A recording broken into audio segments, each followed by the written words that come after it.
Hello and welcome to the Majlis podcast, Radio Free Europe, Radio Liberty's current affairs talk show focusing on Central Asia. I'm Bruce Pannier, host of the Majlis and author of RFERL's weekly newsletter, Central Asia in Focus. An appalling video from Uzbekistan of a groom hitting his new bride at their wedding reception has made the rounds on social networks, sparking outrage. But violence and discrimination against women are happening in other Central Asian countries, and the problem seems to be getting worse in recent years. A member of the Kyrgyz parliament proposed banning young women from traveling alone outside the country unless they had permission from their parents or husbands. In Turkmenistan, there are new unwritten rules governing women's appearance, and women are suddenly banned from sitting in the front seat of cars. What is happening in Central Asia right now, and why this hostile attitude toward women in recent days and months? To discuss all this, I am joined by Aynabat Yailimova, founder and executive director of Progress Foundation, which works to support various progressive educational initiatives that benefit the public in Turkmenistan, such as the Soglik.org website, which has been working to improve public health literacy in Turkmenistan over the last 11 years, including becoming a leading source of COVID-19 information in the Turkmen language. Laila Nazgul Saidbek, a lawyer living in exile in Europe. Laila is the chairwoman of the NGO Freedom for Eurasia and a member of the working group for the Global Treaty to End All Forms of Violence Against Women and Girls. Nigina Huralova, an adjunct professor at Webster University in Tashkent, and she teaches political science and sociology-related classes. She is also a master's student at the University of Glasgow in Eurasian Studies. Her research interests focus on gender, Islam, and education in Central Asia, with a special focus on Uzbekistan. Thank you all for joining me today. The video of the groom striking his bride on what should have been one of the happiest days of their lives is disturbing enough, but as shocking was the reaction, or better put, the lack of reaction from any of the other people in the room. Is violence and discrimination against women getting worse in Central Asia? Laila, I'm going to start with you, please. Hi. Thank you so much for having me and providing this great platform to bring up the issue of violence against women and girls in Central Asia and globally. Yes, the tradition of violence, the culture of violence in Central Asia is on the rise currently, unfortunately, and we can see it from the cases that are coming out that we are being informed about, and it might also be partially due to a COVID pandemic because the victims, the women, have been locked in their homes with the perpetrators, with their abusers. This COVID pandemic has really drew attention to the issue of abuse and violence against women. Thank you very much. And Nagina Han, you actually just wrote an article about this, didn't you? Yes. Together with Svetlana Zardanova, we worked on two projects recently that examine the violence against women in Kyrgyzstan and Uzbekistan particularly. And what we have found is indeed, yes, COVID-related restrictions, stay-at-home orders, loss of jobs and income exacerbated the existing patterns of gender-based violence in Central Asia. This can be seen probably in numbers, of course, right? Uzbekistan, for example, introduced the protection orders for women who faced violence in 2020. In 2020, they officially registered over 14,000 cases of violence. Most of them being psychological and physical violence. But in 2020, the number reached almost 40,000 cases. And at the same time, we also observed the increase of suicide among women. During the pandemic in Uzbekistan, in 2020, 900 women committed suicide. But before that, annually, the number used to be 600 only. And the Ministry of Internal Affairs explained it due to the conflicts between wife and husband or between wife and mother-in-laws, which already shows that the prevalence of domestic violence to be more. And I'm going to get to you in a second, but I just want to ask something about this. You know, when we saw this video, it was like I mentioned, the lack of reaction, the fact that this groom could hit his bride in front of everyone and no one stepped in, and said that. And of course, this is just something that actually got caught on video. We have no idea how bad this situation is when there's not a camera around or anything. But why? What is it about the society that makes some people, makes people not want to step in? Why doesn't somebody object to this? Do you have any idea why this seems to be acceptable? Is not the word, but anyway, it's one of those things where people seem to look at it and go, "It happens. What can you do?" What is that the mentality, and why is that so? Yes, unfortunately, it is. People tend to perceive domestic violence as a family issue. Until the government change in 2016, domestic violence, the word was not even the notion itself was not even discussed openly anywhere. So it's something new that we have been addressing to, but it doesn't mean that it didn't exist. It has always been there. It's just new.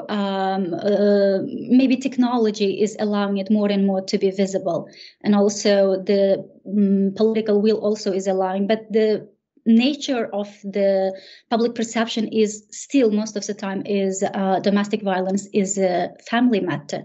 Even among women themselves who are subject to violence, think of the same. For example, Oydun Nur conducted a recent survey in Bukhara and found out that 56% of the participants, including 86% of women, said that the conflicts between husband and man is a family matter. It's not something that you would tell to others, or others would interfere, or you report to the police, etc. And I want to come back to this topic in just a second, but I want to bring Aynabat in here also. Turkmenistan, of course, recently since Serdar Berdimuhamedov came to power in March, they have a number of, like I said, unwritten rules all of a sudden that dictate how a woman should dress, what beauty care products she can and actually can't use at all. It just goes on and on. It's at the same time, this is a government that will tell you that it's supports gender equality. Any idea what is the driving force behind the change in rules in Turkmenistan, and how are women reacting to that? Thank you so much, Bruce, for inviting me to be part of this discussion.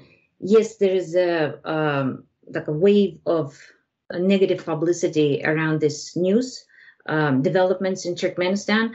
It's very hard to get two Turkmens to constructively discuss this news, because we've been operating in this space where, due to the state of media in Turkmenistan, in this space where there's nothing is true and everything is possible type of situation, where, as you noted, this decree on restricting the beauty services, it's an unwritten decree, unwritten order. We know that it's applied arbitrarily. Its implementation varies from city to city, from one locality to another locality. Another thing that we do know, and this is not a speculation, that beauty salons in Turkmenistan are run and managed mostly by women and girls. So these restrictions, these bans directly impact their livelihood. And another thing that we do know that is government is not addressing this wave of negative publicity that is really hurting the public and, of course, the government. To your question, why? What are women or girls are saying in Turkmenistan? So, as you may know, there's no data on this issue. The government doesn't report any data, so we have to operate with data that international community provides. And just to add that, for example, according to UNICEF's mix, 59% of women in Turkmenistan think that their husbands have a right to hit them. That's the data that UNICEF provides. Another issue is that there's no language to talk about violence in general in Turkmen society, in particularly domestic violence, meaning there's no Turkmen language, constructive Turkmen language to engage around this topic. And Nigina noted this, and I agree with her, that online culture is changing. So this allows the topic to appear to turn from family issue into a public issue. So it's not a family matter anymore. Okay, thank you. I'm going to dig a little bit more into this too. Of course, all these countries are coming out of a Soviet heritage, where there was promoted some form of gender equality. When I was, as I had mentioned to a couple of you when we were talking privately, when I was there 30 years ago, it actually seemed like gender equality was at a much higher level than it is today. And so I'm really curious about obviously there's been a change in men in Central Asia. And I was wondering if we could talk a little bit about that. What is it about men now that are they afraid of independent women? Are they afraid of the images they see of educated Western women or women outside the country or something? What's the driver for this, that we all of a sudden they think that they have to put new rules on people? Or, again, in the case that all of a sudden public violence against women in a lot of cases is something that they don't fear any repercussions from this. Lila, could you speak about that? Yes, it's an interesting point. To some extent, yes, in Soviet Union, women had more rights or more freedom, I would say, and that would include, of course, the obligatory schooling, the obligatory job after the school, and the authorities, of course, made sure that all these women have a job, and they're producing some sort of a product for the glory of the regime, right? And they are making their contributions regularly.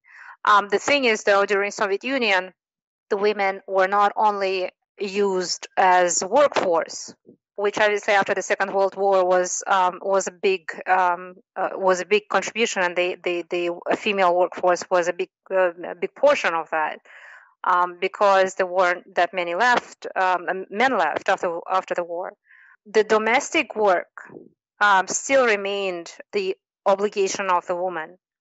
So she would have to do her job during the workday, return home and take care of the family, and run the household and cook and clean and make sure the kids are fed and make sure the kids have done their homework and make sure the husband is fed and taken care of. So all of those additional liabilities were still with the woman, and men during Soviet Union didn't run the household. That was not a normal tradition to share these obligations and liabilities at home. So in a way, yes, it was different. And then after the collapse of Soviet Union, of course, women became the driving force during the 1990s and 2000, for example, in Kyrgyzstan. They became the driving force of the free economy. The Dordoy business can serve as a really good example where women took the initiative and basically were running an international trade route right there. So that has really drastically changed. And I forgot what was the second part of the question. I'm sorry. I'm just curious, and I want everyone to answer this too. But are men afraid of liberated women? Yes, they are now very afraid of women being free. And in fact, I can say, for example, this effort to ban girls in Kyrgyzstan, 18, 20-year-old girls, to leave Kyrgyzstan if they wish alone without a husband or a father, is actually a way to control females, to control young females in Kyrgyzstan, and to make sure that they don't have access to additional resources such as additional education and so on. For example, they didn't even try to make it appear as as an initiative that would treat genders equally. Like they didn't propose to do the similar ban against boys of the same age, for example, and how the authorities were saying, well, we don't want to let the girls go because we are afraid that they would engage in prostitution and they would, start drinking, get bad habits. They would learn to drink alcohol and so on, and they would start meeting men. They could have said the same thing regarding boys, for example. They could join some terrorist organizations, which is, a traditional accusation in certain countries in Central Asia, for example, against men, against opposition men. But they didn't even try to do that. They didn't even try to limit boys in that regard. It's quite clear that this is a way for men in Kyrgyzstan in particular to control a half of the society and take away their right to use their right of movement, basically, and decide their future. Yeah, let me throw in another question here real quick, because the author of this proposal, Shailubek Atazov, right? He actually appeared when there was a demonstration just a couple of days ago in Bishkek yes. of women that were protesting his proposal, and he came out and he brought his own supporters and threatened them. But they on Twitter, for instance, I kept seeing people saying, "Well, he's a populist." Is that a populist view? Really? I see it a bit differently, I guess. He came out and he brought these women with him, and older women in elicheks and these, hats, the Kyrgyz traditional hats.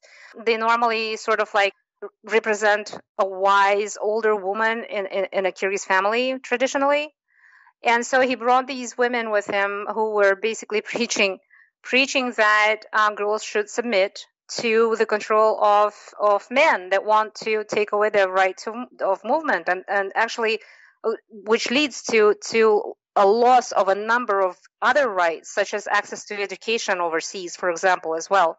And unfortunately, we do see that older women participate in perpetuating such behaviors in the society, including continuous violence against women and girls. Yeah, and I want to get to this too about the role of women in this discrimination also. But first, Nagina, do you see some men as being afraid of liberated women? Yes, of course, but there are, I guess, other tools as well. In a sense, for example, I observe Islam has been resurging, right, since independence, and it's also being used to further limit women's rights, not because like Islam stands against women, but its interpretation is too strict sometimes, and it's used not only by men but women as well. There are many cases that women like religious figures, for example, are approaches whether online or in the ceremonies, right, saying that my mother-in-law is asking my husband to divorce me because she's not satisfied with my service. Although, like Islam says, do not have any obligation to serve mothers-in-law, the elderly women kind of uses it as a tool, like, I'm not liking your wife, you either divorce her or I will disown you, like in terms of Islam. So this is one side. I also observe here the aspect of media as well, which is different, both like from the Soviet times and compared to other countries probably, because especially entertainment such as movies and TV shows, right? There are many movies that would depict how cruel mothers-in-laws are and how young women are always depicted as obeying, patient, always cleaning and cooking, not leaving their husbands even if they beat or cheat on them, married the second wife, etc., etc. And from one side, this is a reflection of the reality, of course, but from the other side, it further perpetuates the violence against women among women themselves, because elderly women watching those TV shows or TV series or different talk shows where they compete women against each other, like who is a better kilin, let's check it, right? And they would think like, okay, everyone is acting like this, I also should behave like this, like I should torture my kilin, she should know her place, and this cycle goes on. And Ainabat, I'm curious too. We were talking about media, but let's talk about social media a little bit too. Now we know in Turkmenistan that social media is closely monitored by the security service, but yet apparently there's misogynist comments circulating on social networks at the moment in Turkmenistan that are surely being seen. And if they were calls for overthrowing the government, the police and security services will be out immediately and tracking these people down. But my understanding is that these messages that are very aggressive and against women are still circulating on social networks in Turkmenistan. Can you talk about that? Yes, Bruce, that's right. There are several groups, and they do have increased increasing number of followers. They are pretty large groups. We're not talking about individuals. Some of them are, have a large number of followers. So it seems to me that the discussions in those groups, and they're open groups, public can access them, where they post a lot of content with content that promotes misogyny, where very limited role of women are promoted, where she's only seen as a bride, as a sister, or just a wife. So they are indeed there are a lot of groups like that. Not a lot, but there are some groups like that, and nothing is changing in terms of no one is communicating with them. They are definitely not engaging with us. With us within our project, it looks like nobody is communicating with them to remove or to limit this type of content. Going back to your question on men's reaction. So in the context of Turkmenistan, I would like to just share my observations. Men in Turkmenistan, first of all, not all men are afraid of independent women. I know we're having a lot of men listeners right now. I just want to make it clear that we're not talking about all men. So we have allies, and we're always looking for allies. So why are they not publicly speaking up? It's a great question that I ask my colleagues. I keep asking our readers. One of the things that we see is that there are no incentives for them to speak up online, and this doesn't depend.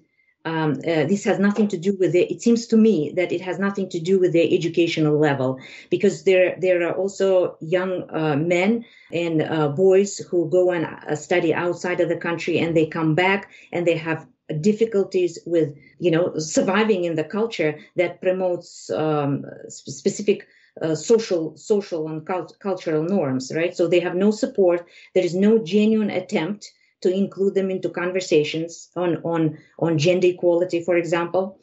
There are very few voices, but they're out there. They need support, because there's this understanding that what will other men will say, right? If I speak up, what will other men say about this, right? The reputational risk, that they're afraid of that.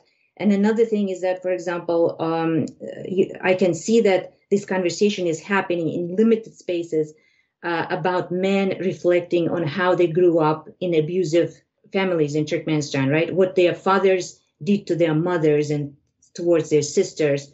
And the understanding is that I would like to be different. But again, since they do not have support in terms of, resources, creating projects, programs, communicating it to the public, it's just, we still have a large groups of men due to education, due to many other factors, choosing violence because it's a very easy tool. It's very hard, as we all know, it's hard to change the behavior, cultural norms. But violence, it seems to me, as a default right now, is a just very easy tool to deal with problems. I also wanted to add an additional kind of comment in regards to our question on Soviet Union thing. As the Soviet Union collapsed and this entire information out of the West went towards our countries, people kind of saw what feminism is, right? I mean, they started getting information, what the Western feminists are doing, and what sort of freedoms the Western women have, and so on. And I think a lot of men in our countries, they have obviously misunderstood what feminism is all about, and that image, that negative sort of image, kind of stuck. It's still stuck there, and their understanding of Western women having so much freedom, and they're like, oh my God, we can't have our women have the same amount of freedom. It's going to be horrible, because if they have all these freedoms, and we have to share the other obligations with them, we're going to have to work also in the household, and that's not really what we want. So kind of sort of like this sort of thinking was still there. And then in regards to the free women, I have been kind of able to observe some of the behaviors of men in Central Asia. And what I feel is they're very afraid to have girls and women, especially young women, that understand and know what life has for them, what possibilities they have in the world, and that if they want it, they can have it. And they're very afraid that there will be a competition, that they would have to compete for these women. And if these women know that they have all these rights, all these freedoms, and they can choose for themselves without asking any man in their family, father, brother, husband, or anybody else, they can make these decisions for themselves. And then this is a very, very scary situation for men in Central Asia. That is my feeling. And the obligation, and that they would have to, start working on their relationships, that they have to invest time and effort and attention, and is a lot of work. The relationship is a lot of work, and that's something they really don't want to do. This current bride, for example, she's a very young girl. I think, as far as I know, she's only 20 years old. It's an age where she probably, so there is probably not much she knows about life outside of the family. And this is very convenient for men, where they know that she is completely dependent on them. They have full control over her life, over her body, and she really has nothing to compare her groom with. And she doesn't have a job, she doesn't have education. He can treat her in whatever way he wants, because she won't walk away. She has no choice. She's going to stay with him. So that, and there was another interesting thing that we have noticed under my tweet to that video. There were a lot of comments from men that were saying, if it was my daughter, if it was my sister, that they would obviously punish the groom. And it's an interesting observation that when men were making comments like this, that so many men felt that they were talking about a woman as their property, as the entity that belongs to them. My sister, my daughter, my sister. So an entity that can't really decide for herself, that she needs a man to be there to protect her, to help her, to make decisions for her, and so on. So still, the reaction, obviously, the people were mad. Men were mad when they saw this act of abuse.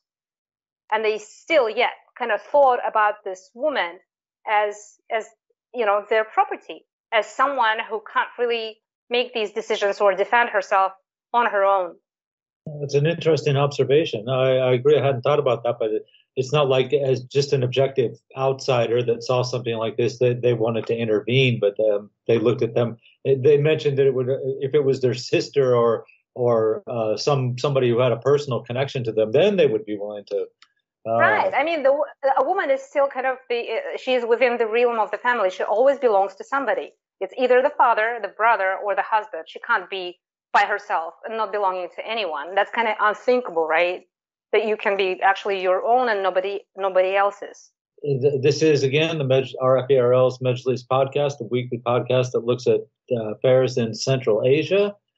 This week, our topic of our conversation is gender violence and discrimination against women in Central Asia, a problem that seems to be getting worse.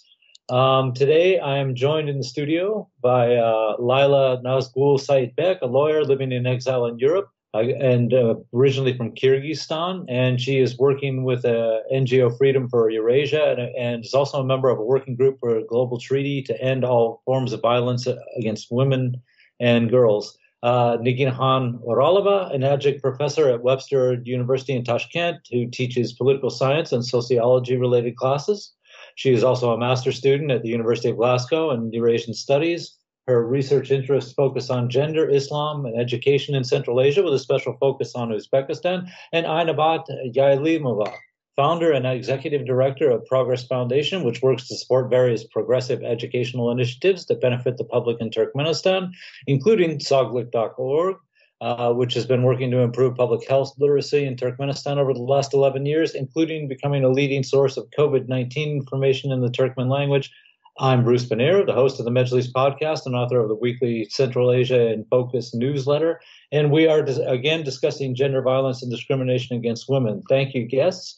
I want to move. We've mentioned this a little bit in the first section of this broadcast, but a lot of the violence and discrimination against women seems to be promoted by older women who have undergone this same process, but yet perpetuate it at the same time. I'm thinking, for instance, of Alakachu in Kyrgyzstan, where, when a young girl is kidnapped and brought to this house, it's older women who come out and try to put the white scarf on her head, signifying that she's just become the property of that family. They themselves might have been married under similar circumstances and should remember how horrible that was. And it's also the mother-in-law that we hear about so often in Central Asia, one of the most feared figures for any young woman who's about to get married, that mother-in-laws basically put them in a state of slavery. They also physically abuse them sometimes. And yet at the same time, there are members of the government who are women. Right. And there's committees, commissions, all kinds of different organizations within the government that are supposed to promote gender equality, equal rights. Certainly every time there's foreign guests from representatives from the United Nations, for instance, OSCE, anything like that. This is one of those things that everyone says, yes, we're for gender rights, equal rights. But yet at the same time, how much do women actually perpetuate some of these discriminatory practices in society? Nagina? I guess there is a role of women also who would continue, perpetuate this violence, yes. But what I observe is it's not because they want something evil to the young women, but because that's the only way they are familiar with for women to survive, to have a decent life. We're talking about women in Central Asia, where they have almost no decision in their lives until they are more or less elderly, right? Whether it's about education or traveling somewhere or attending or working, etc., etc. Those all major decisions of life are usually decided by their parents. Even in terms of marriage, yes, there is less and less forced marriage in Uzbekistan, of course, but it's always arranged marriage.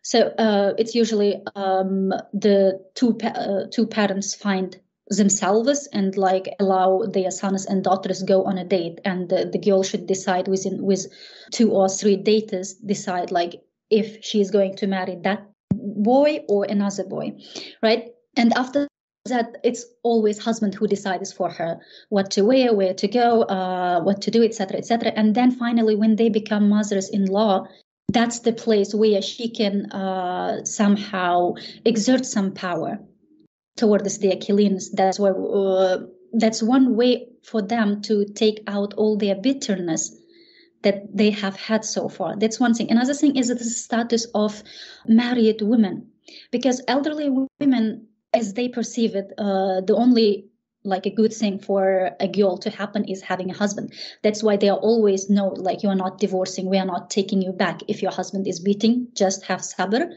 This phase will go away, but you will have a husband. It's good for your children. It's good for yourself. That's a good position.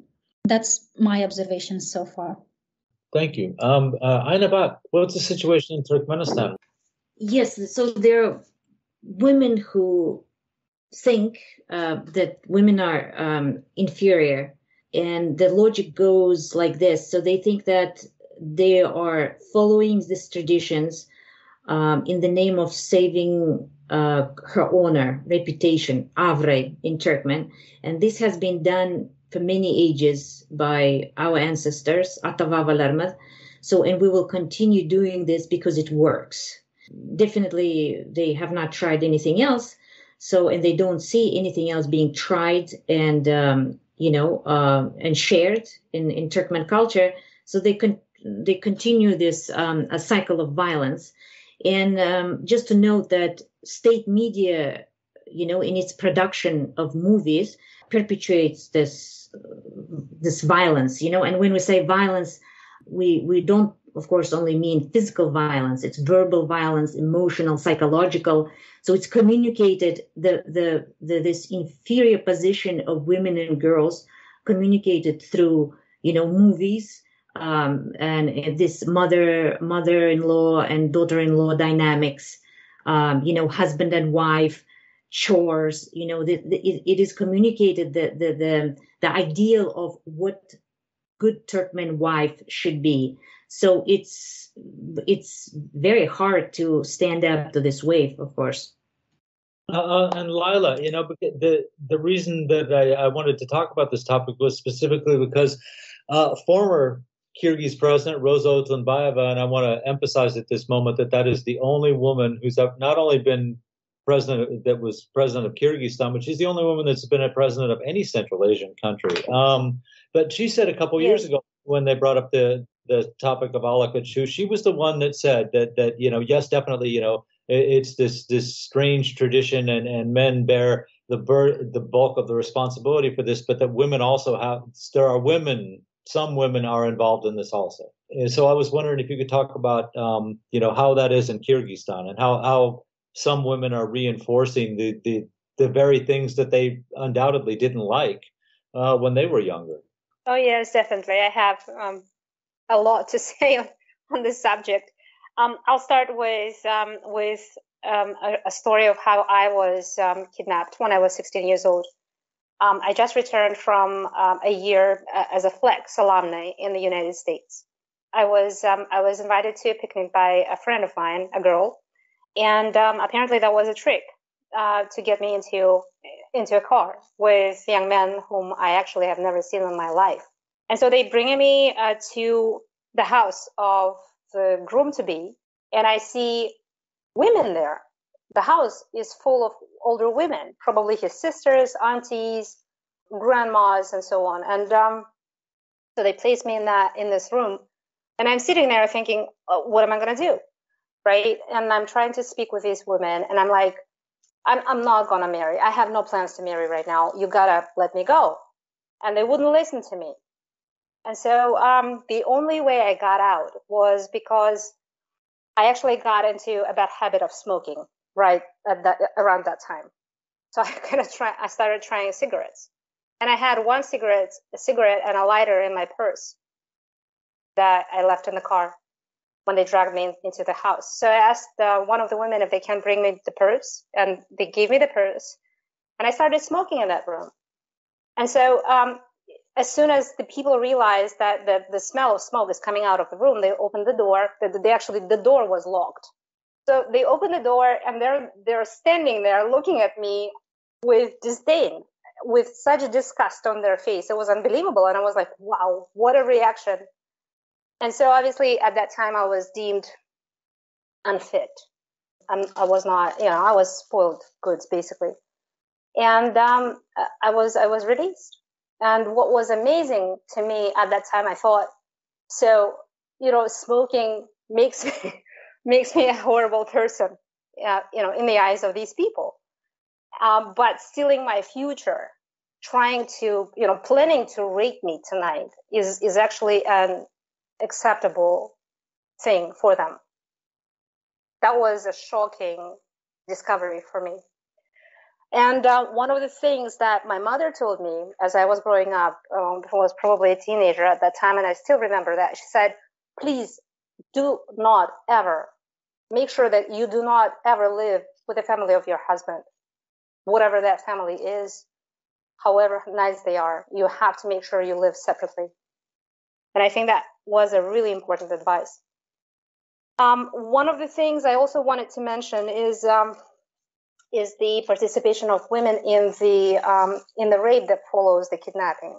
Now, all the women in the household know exactly what is going to happen at night, and none of them try to stop that. And in fact, all of them participate actively in stopping the girl from leaving. And so once the girl spends the night at the house of the groom, she can't really go back because people will think that she's no longer a virgin. And she, nobody's going to want to marry her after that because she was, she had sex. She spent the night, and she's no longer fit for a good marriage. And it was actually one of the cases I have interviewed was a girl who was being raped by her relatives throughout her teenage years by an uncle and a cousin. And her mother and her grandmother knew about this.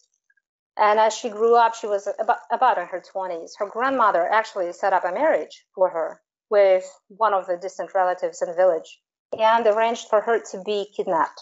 And she refused to stay there. And when the grandmother came and tried to talk her into staying, the thing that grandmother said was probably the most painful, as this girl told me, was one of the most painful things she has ever heard in her entire life, because it was a betrayal. It was an act of betrayal. And the grandmother said, you are not a virgin anymore. We know that. You will never be able to marry. to a good young man. So this is a good option for you. Why don't you just stay? You'll be married, you'll have kids. No, just stay. And she didn't. And she didn't. She went to Europe. She received education, and she's living the life that she wanted to live. But that's just one of thousands of examples. There was another recent example that actually was quite striking. I met a member of medical staff in the hospital just recently, a few days ago, and she turned out to be Moldovan. And she actually was very surprised to find out that I was from Kyrgyzstan. She was apparently, as an 18-year-old, she was married to a Kyrgyz man that was 40 years ago. And she told me a horrendous story of how she actually went to Kyrgyzstan with her young husband in hopes of building a family, and how she was abused and mistreated by his family members. And absolutely, it is true that in most of the cases, young brides and young wives that are coming to the family of their husbands are seen as domestic slaves, domestic servants. And they're doing very heavy domestic work without pay. They're denied education. And usually, quite often actually, are not even, legally registered. These are often not legally registered marriages, which means she has absolutely no right to anything, no alimonies, no child support if she has children, which she usually does. And at any moment, she can be thrown out of the house, and the husband can go and acquire a new one, and she will be left with nothing on the streets with kids. Well, unfortunately, our time is running short. I knew that we could probably do this conversation for 4 or 5 hours, and that still wouldn't be. That's true. But what I want to do here is, for the very last thing is to ask everybody if they if they have any advice for women out in Central Asia, but more specifically, if you know of any social networks, any organizations that can help people in these kind of situations, that if you could talk about where people can find help or support, including young women or women who are looking for legal support or something in your particular countries, or again, even on the internet or social networks. So we'll start with Nagina. Oh no, go ahead. Okay, that's fine. Just really quickly, I wanted to recommend to visit a website of Every Woman Treaty. There is a huge work being done in regards to this issue, and it also contains a lot of resources, also including several very effective ways to tackle this problem, including the education of boys and men and girls and women about the situation, about the rights. There is tons of information on that website, so please do follow Every Woman Treaty on social networks and do visit the website. You can learn a lot from that. Okay, great. Nagina? I'm afraid, I'm sorry. I'm not sure how useful would be the information I'll provide about the places that women could go, because most victims of violence, especially the victims of physical violence, are from rural areas where they learn mostly about the world through TV. What we observe is what is needed in Uzbekistan is the social advertisements that would talk about the rehabilitation centers that has opened, or the NGO shelters that operate. Like there are a couple of them in Uzbekistan actually, to advertise those help centers and other NGOs or government established rehabilitation and adaptation centers should be broadcasted on national television, because potential victims or victims who are already being abused by their family members mostly watch TVs. Right, thank you. Anabat?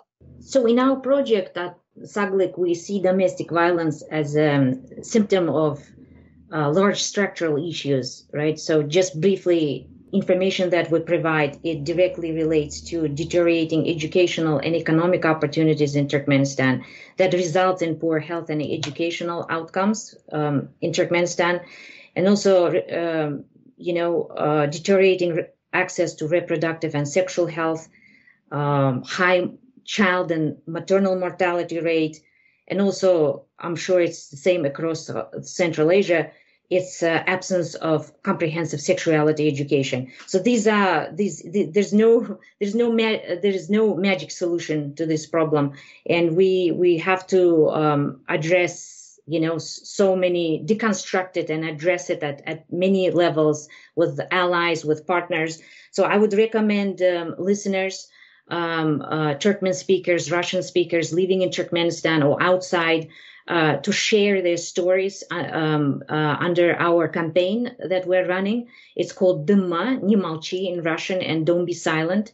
It means don't be silent in Turkmen, where we collect the stories, and share them with public anonymously. I make it clear that it's anonymously shared, and we received so far about 20 stories, and we shared them on Saglik, and the reaction was amazing, overwhelming, meaning that many readers contacted us saying, we didn't know that. We knew that this problem existed in Turkey, for example, or in Russia, because we watch Russian movies and Turkish television, but we never thought that there was domestic violence, that there was abuse towards Turkmen women,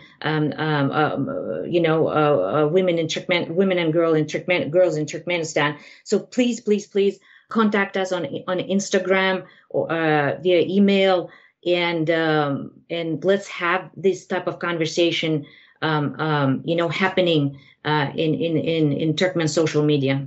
Thank you. And one more thing I'd like to add, if I can. Maybe you can use it as well. Please. In our discussion, it's regarding Rosa Otunbayeva that I forgot to mention. She is a unique example of women leadership in Central Asia. Of course, the thing is, she also became a victim of political violence against a female politician. There is actually such a term, and she has been attacked numerous times because she was a woman in politics. And she's not the only example of such political violence against female politicians. Klara Soronkulova also is being attacked because she's a woman in politics very often, also in discussions on social media. And when you kind of look at the dynamics in the internet, on social media, in regards to women in politics, you often see how certain representatives of authorities are using their gender, them being women, against them. Like, for example, these video clips that they have been making of Klara Soronkulova and a few other activists that were sitting in a cafe and drinking beer, I think it was. And they were like, oh, look, they're drinking beer. They're bad women. They're drinking beer. We don't want politicians like this in our politics. And we have seen also many comments such as, why are you even trying to participate in politics? You shouldn't be there. You should be a grandmother, a mother to your children. You should stay in the kitchen. So all of these, and that is not including actual efforts to open criminal cases against these women in politics, such as, for example, right now is happening, that they're trying to open a criminal case against Rosa Otunbayeva, along with all the other parallel attacks that are happening against her. Yeah, thanks for bringing that in. And actually, that's probably going to be one of the topics of an upcoming Majlis podcast, is this recent campaign. But for now, I want to thank you all for joining me. And this is a tough conversation, but it was an important conversation. And I appreciate you being on the program today. So one more time, that's Nagina Khan-Oralova, an adjunct professor at Webster University in Tashkent, who does research on that focuses on gender, Islam, and education in Central Asia, with a special focus on Uzbekistan. And Aina Ailimova, founder and executive director of Progress Foundation, which works to support various progressive educational initiatives that benefit the public in Turkmenistan. Laila Nazgul Saidbek, chairwoman of NGO Freedom for Eurasia and a member of the Working Group for the Global Treaty to End All Forms of Violence Against Women and Girls. Thank you all so much for being on the show. And a special thanks to Nathan Shoemaker, our Majlis producer in Washington.